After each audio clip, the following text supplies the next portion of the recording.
আসসালামু আলাইকুম। স্বাগতম আপনাকে রিমোনাটি সলিউশন চ্যানেলের পক্ষ থেকে। আজকের ভিডিওতে আমরা আলোচনা করব এইচটিএমএল বাংলা কোর্স সম্পর্কে।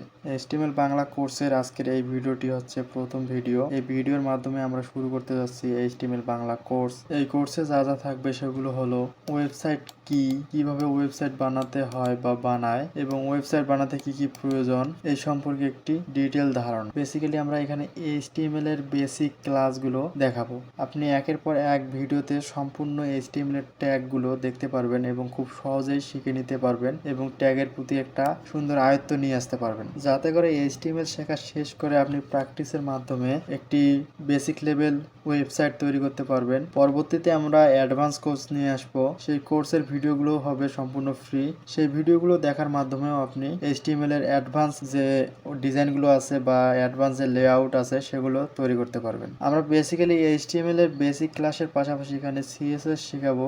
সিএসএস দিয়ে কিভাবে কি করতে হয় সেগুলো জানতে পারবেন। তাহলে চলুন দেরি না করে শুরু করা যাক আজকের ভিডিও।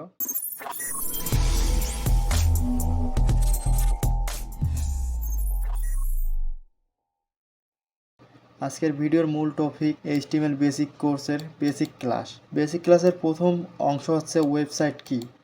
ওয়েবসাইট কি জানার জন্য আমাদেরকে প্রথমে জানতে হবে ওয়েবসাইট কিভাবে তৈরি হয় বা ওয়েবসাইটের মূল কাঠামোগুলো কি। একটি ওয়েবসাইট তৈরি করতে গেলে আমাদের মূলত প্রয়োজন হয় এইচটিএমএল, সিএসএস, জাভাস্ক্রিপ্ট, পিএইচপি এমন অনেকগুলো ভাষা। এই ভাষাগুলোকে বলা হয় কম্পিউটার ল্যাঙ্গুয়েজ। এখন মূল প্রশ্ন হচ্ছে ওয়েবসাইট কি। আমরা ব্রাউজিং করার জন্য যে ব্রাউজার ব্যবহার করি, ব্রাউজারে যা দেখি তাই ওয়েবসাইট। এটা হচ্ছে বেসিক এবং সিম্পল অ্যান্সার। যদি আমরা একটু জটিলভাবে চিন্তা করি তাহলে বুঝতে পারবো যে আমরা ওয়েব ব্রাউজারে যা কিছু ভিজিট করি বা ইউআরএল এর মাধ্যমে আমরা যা কিছু ভিজিট করি সেগুলো হচ্ছে এক একটা ওয়েবসাইট। মূলত ওয়েবসাইট তৈরি হয় ওয়েব পেজগুলো সংগঠন বা একটি গ্রুপ করে।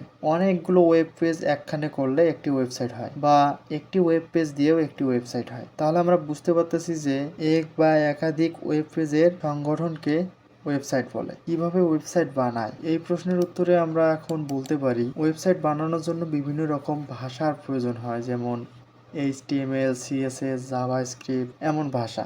এই ভাষাগুলোকে বলে কম্পিউটার ল্যাঙ্গুয়েজ।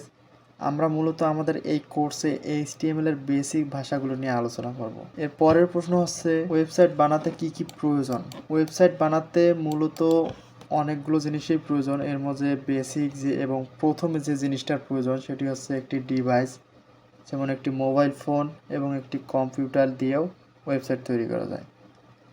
আপনি প্রথমে একটি মোবাইল ফোন এবং কম্পিউটার নেবেন, তারপর আপনার যে জিনিসটা প্রয়োজন হবে সেটি হচ্ছে ডোমেইন নেম। প্রথমে আপনাকে একটি ডোমেইন নেম তৈরি করে নিতে হবে বা পারচেজ করে নিতে হবে। তারপর আপনার প্রয়োজন হবে একটি টেক্সট এডিটর, যেখানে আপনি ওয়েবসাইটের ফাইলগুলো এডিট করবেন। টেক্সট এডিটর হিসেবে আপনি Sublime Text, VS Code, Notepad plus plus এগুলো ব্যবহার করতে পারেন। এরপরে আপনার প্রয়োজন হবে ওয়েবসাইটগুলোকে ঠিকমতো দেখার জন্য ওয়েব ব্রাউজারে আপনি ওয়েবসাইটের যে ফাইলগুলো আছে এগুলো রান করতে পারবেন। তাহলে চলুন সবগুলো প্রসেস আমরা কম্পিউটার স্ক্রিনে একে একে দেখে নিই। আমরা ওয়েবসাইট তৈরি করার জন্য প্রথমে আমাদের প্রয়োজন হবে একটি এইচটিএমএল ফাইল। এইচটিএমএল ফাইল তৈরি করার জন্য আমরা এইচটিএমএল কোর্স এর ভেতরে আসলাম, একটি ফোল্ডার। এখানে একটি এইচটিএমএল ফাইল তৈরি করে নেব। এখানে আমরা এইচটিএমএল ক্লাসের ভিতরে এসে যদি আমরা একটি এইচটিএমএল ফাইল তৈরি করতে চাই, সেখানে একটি টেক্সট ডকুমেন্ট ওপেন করব। এখান থেকে নিউ থেকে আমরা টেক্সট ডকুমেন্ট, এটি রিনেম করার জন্য অল সিলেক্ট করে নেব এবং এখানে লিখব এইচটিএমএল ফাইল .html।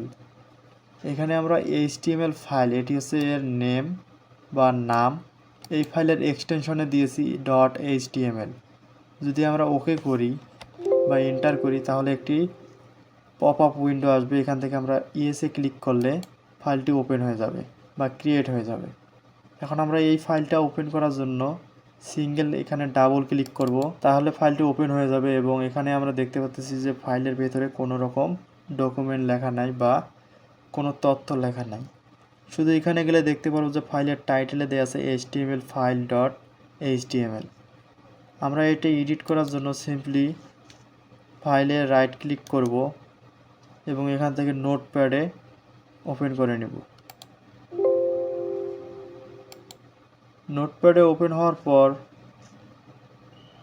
আমরা এখানে দেখতে পাচ্ছি যে ফাইলটি এই অবস্থায় আছে।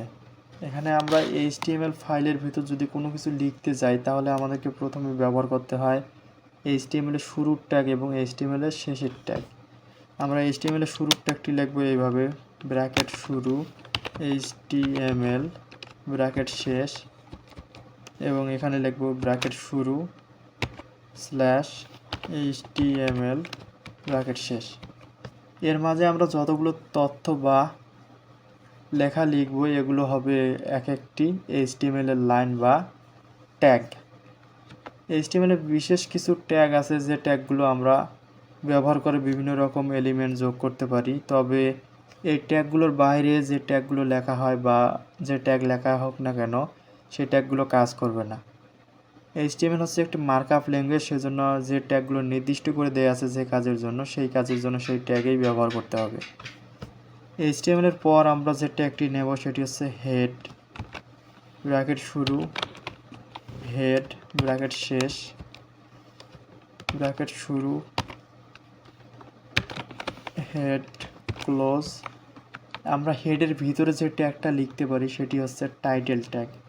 এজন্য আমরা এখানে লিখব টাইটেল বেসিক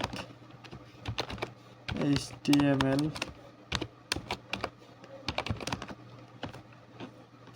কোড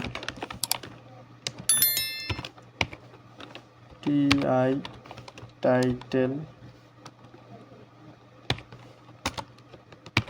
ক্লোজ, এবং হেডের যে শেষ ট্যাগটা আছে এই ট্যাগটার পরে বা শেষে আমরা একটি ট্যাগ যুক্ত করব, সেটি হচ্ছে বডি ট্যাগ।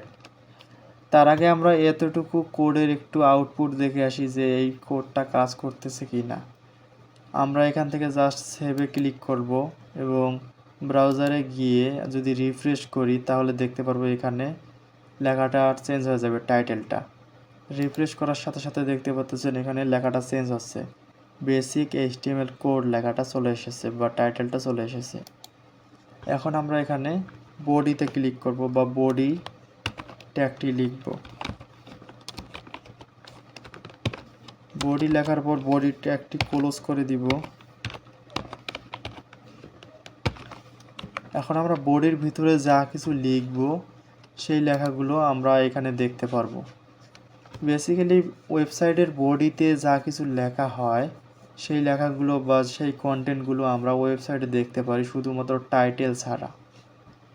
পরবর্তীতে আমরা দেখতে পারবো যে বডির ভিতরে যে এলিমেন্টগুলো আমরা লিখব সেগুলো আমরা কিভাবে শো করি। কারণ বডির ভিতরে আমি একটি হেডার নিতে চাই, বডির ভিতর আমি একটি হেডার নিয়ে দেখাতে চাই যে আসলে কাজ করে কি না। এজন্য আমি H1 বা ফার্স্ট হেডিংটি নিলাম, এখানে লিখলাম দিস ইজ আ ওয়েবসাইট, হেডিংটা ক্লোজ করে দিলাম।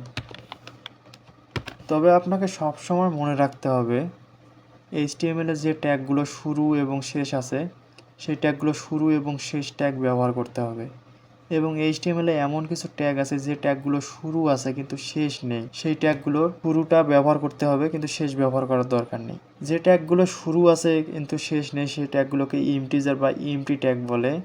এগুলো আমরা পরবর্তী ভিডিওতে বিস্তারিত আলোচনা করব।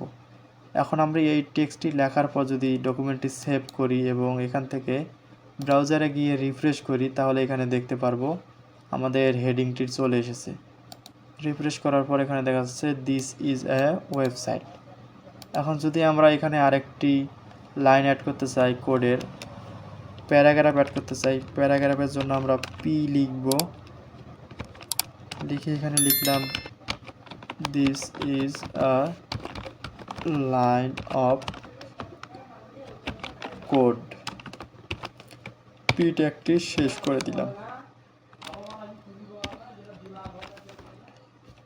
এখানে যদি আমরা সেভ করি এবং এখানে গিয়ে রিফ্রেশ করি তাহলে নিচে দেখব প্যারাগ্রাফটি চলে এসেছে, this is a line of code. আপনি এভাবে আপনার সিম্পল ওয়েবসাইটটি বানিয়ে ফেলতে পারেন HTML শেখার মাধ্যমে। কিভাবে আপনি সম্পূর্ণ ওয়েবসাইটটি বানাবেন এবং কিভাবে সম্পূর্ণ HTML কোর্সটি শিখবেন বাংলায়, এই নিয়ে জানতে হলে আমাদের ভিডিওগুলো সম্পূর্ণ দেখতে হবে আপনাকে। এটি হচ্ছে আমাদের কোর্সের বেসিক ভিডিও বা প্রথম ভিডিও। এই ভিডিওর মাধ্যমে আমরা দেখাচ্ছি কিভাবে আপনি আমাদের কোর্স থেকে HTML শিখতে পারেন। আমাদের পরবর্তী ভিডিওগুলো দেখার জন্য অবশ্যই রিমন আইটি সলিউশন চ্যানেলকে সাবস্ক্রাইব করবেন এবং পাশে থাকা বেল আইকনটি বাজিয়ে দিবেন, যাতে করে হবে আমরা ভিডিও দেওয়ার সঙ্গে সঙ্গে আপনার কাছে পৌঁছে যাবে। আপনি খুব দ্রুত ভিডিওগুলো দেখে শিখে নিতে পারবেন। ধন্যবাদ এতক্ষণ আমাদের ভিডিওগুলো দেখার জন্য। যদি ভিডিওটি ভালো লেগে থাকে তাহলে লাইক করবেন, মন্তব্য জানাতে কমেন্ট করবেন এবং এমন হেল্পফুল ভিডিও পাওয়ার জন্য অবশ্যই আমাদের চ্যানেলটি সাবস্ক্রাইব করে পাশে থাকা বেল আইকনটি বাজিয়ে দিবেন। বাংলায় প্রযুক্তি বিষয়ে জানুন, রিমন আইটি সলিউশনের সাথেই থাকুন।